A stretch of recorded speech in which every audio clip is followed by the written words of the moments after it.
Hey, this is Scott, and today we're just going to take a quick look at the physical buttons here and the menu on the OSEE LCM215-HDR monitor.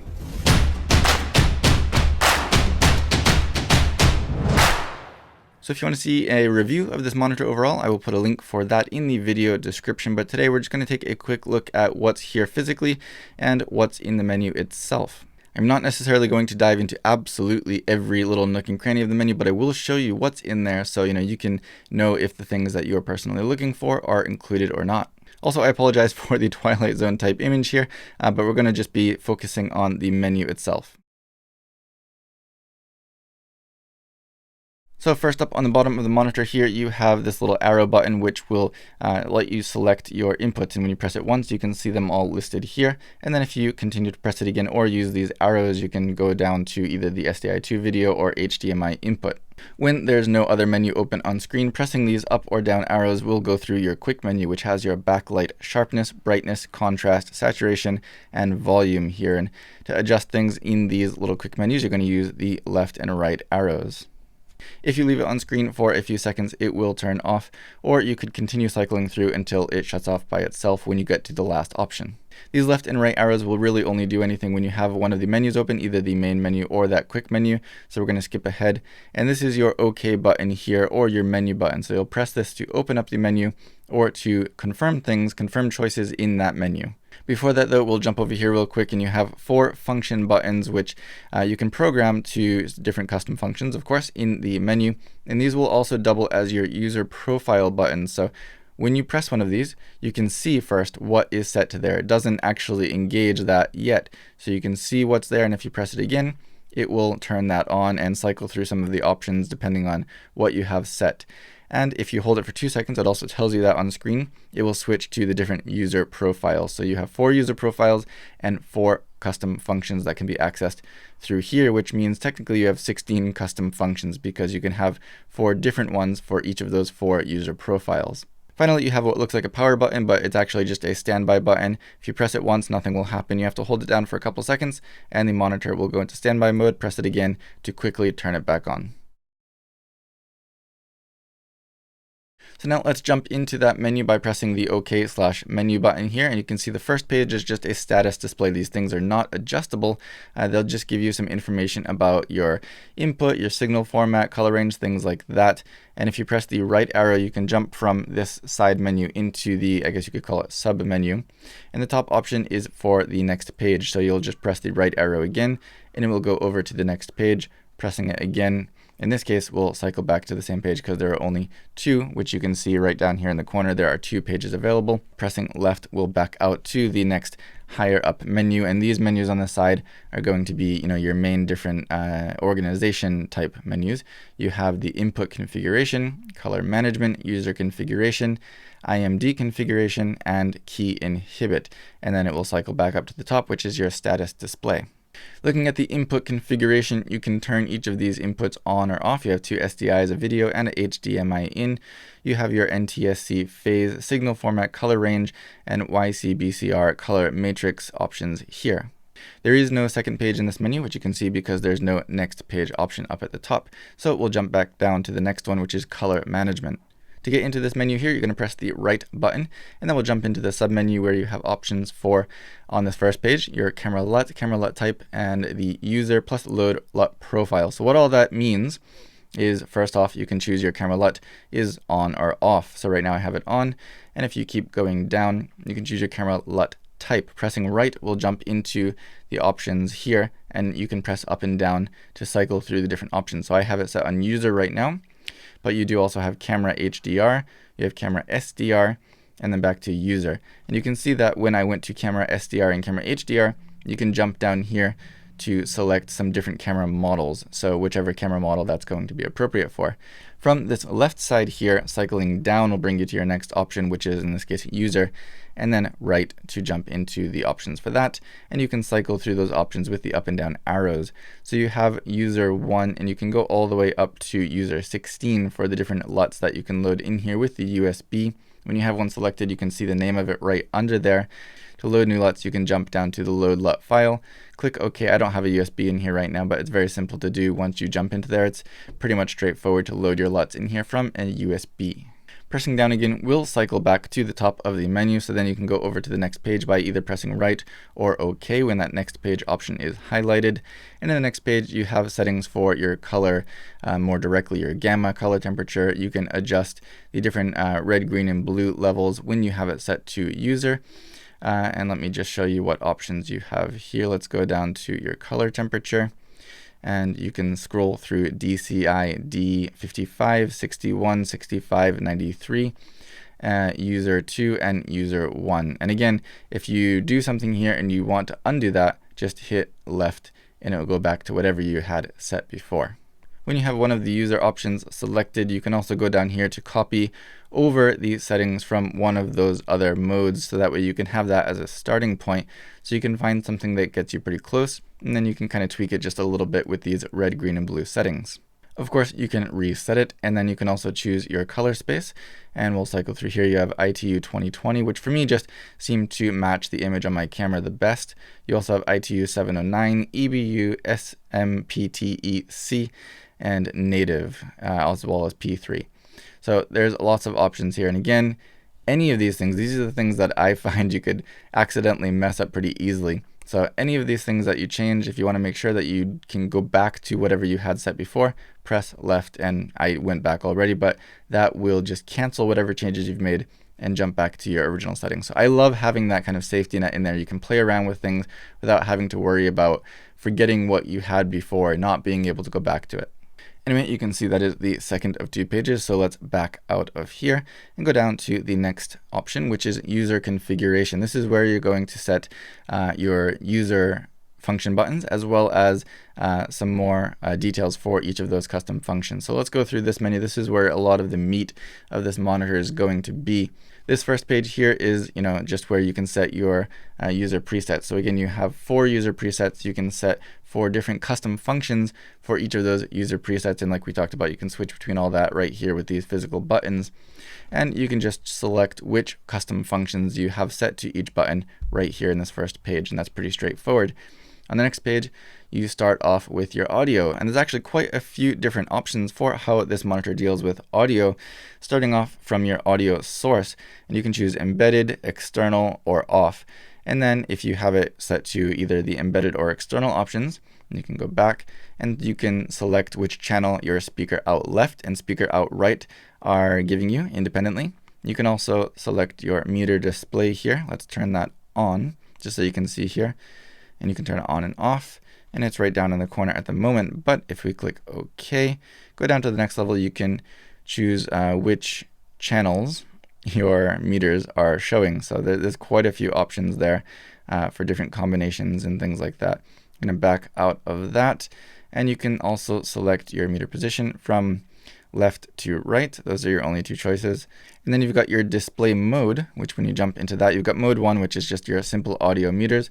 And then mode 2 will give you that white outline to see them a little bit more clearly, as well as, some information, just 1 and 2. It'll tell you what channels you're looking at there. So it's a little bit more information and maybe easier to look at when monitoring your audio is actually critical. You also have your meter opacity, and if you jump into that, you have 2 levels. You have 0, which is just full-on audio meters, or you can go into 1, which gives you kind of a half opaque type audio meter, which is maybe less distracting. So if you want to have it on screen but not quite take away from your image as much, you do have the option to do that.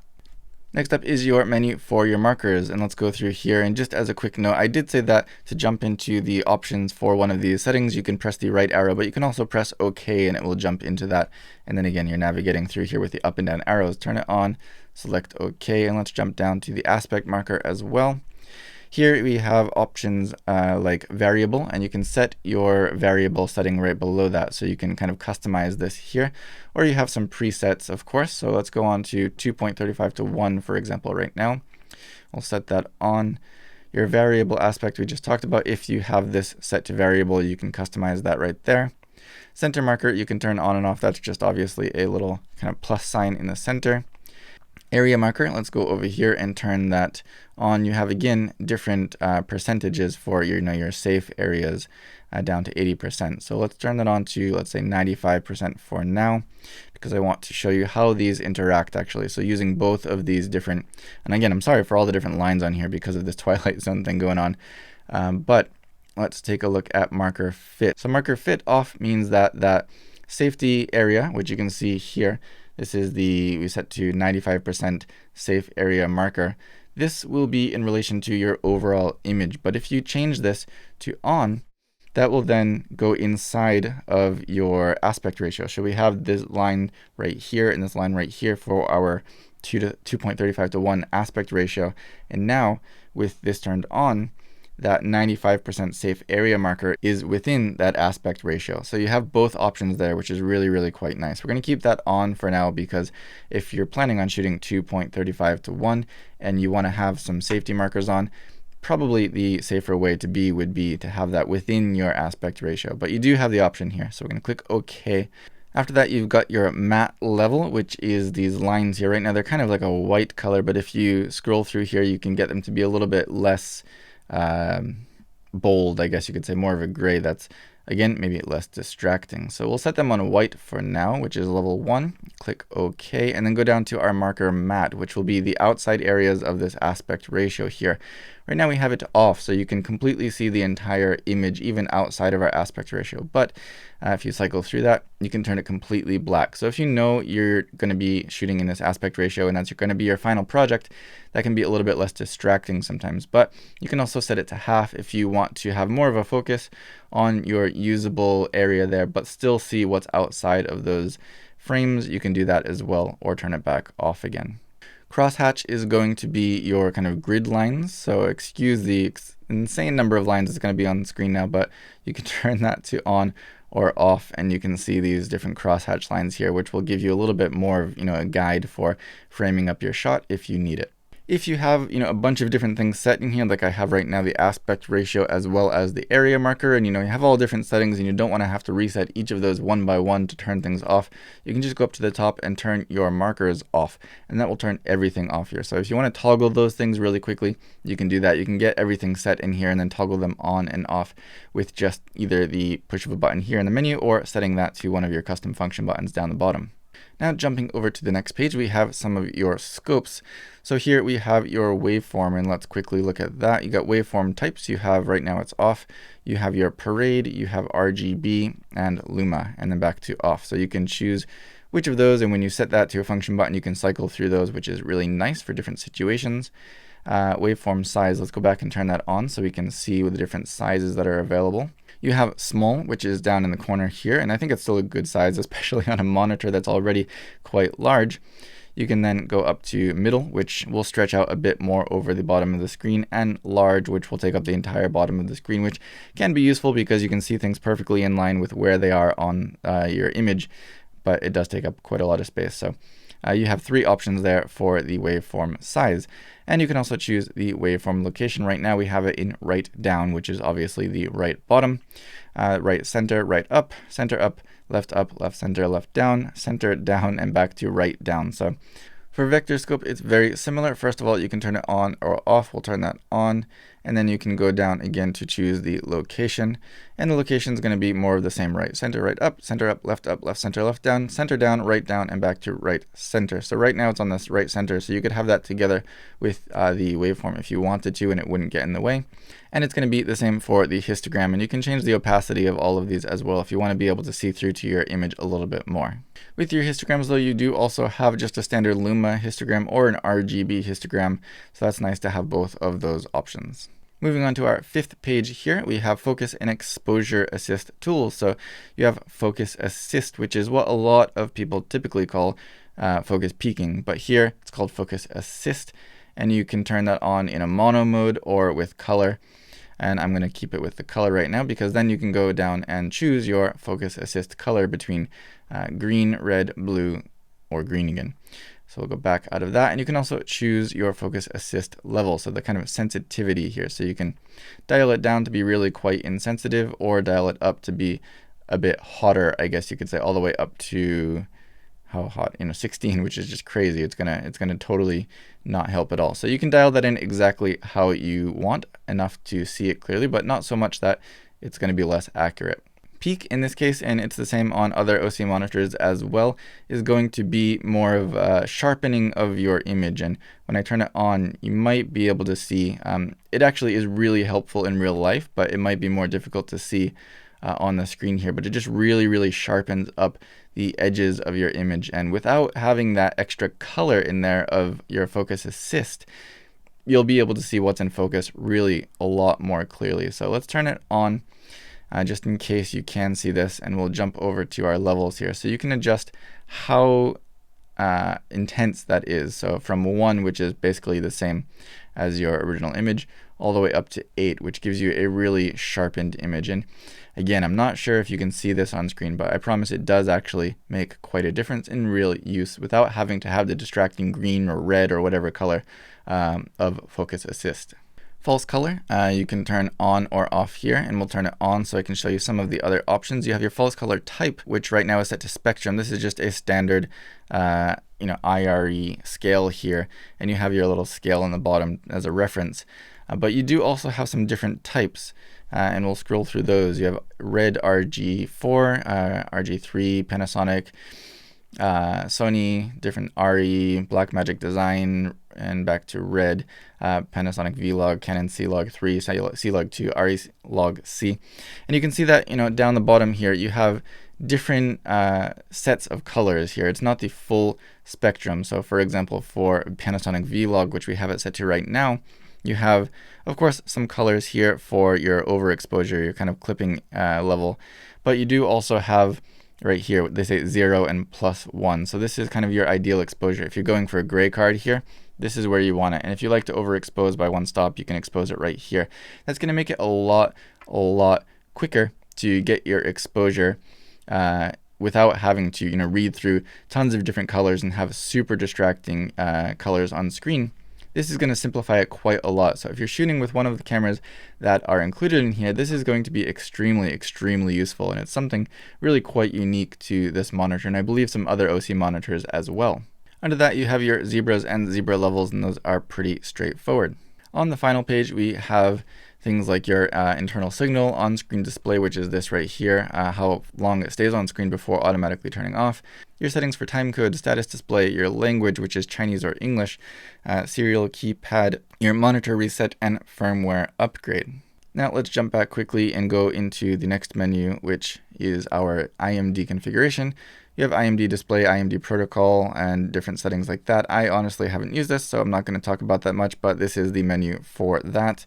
And finally, you have key inhibit, which will lock your keys. So if you set that to on, you can obviously navigate through the menu, but when you exit out of the menu by pressing left here and left again, now these buttons won't do anything. When you press them, you can see it says on screen key inhibit. So if you want to make sure that things are not accidentally turned on or off or messed up or adjusted at all, you can do that. And you can still go into the menu and turn that back off again.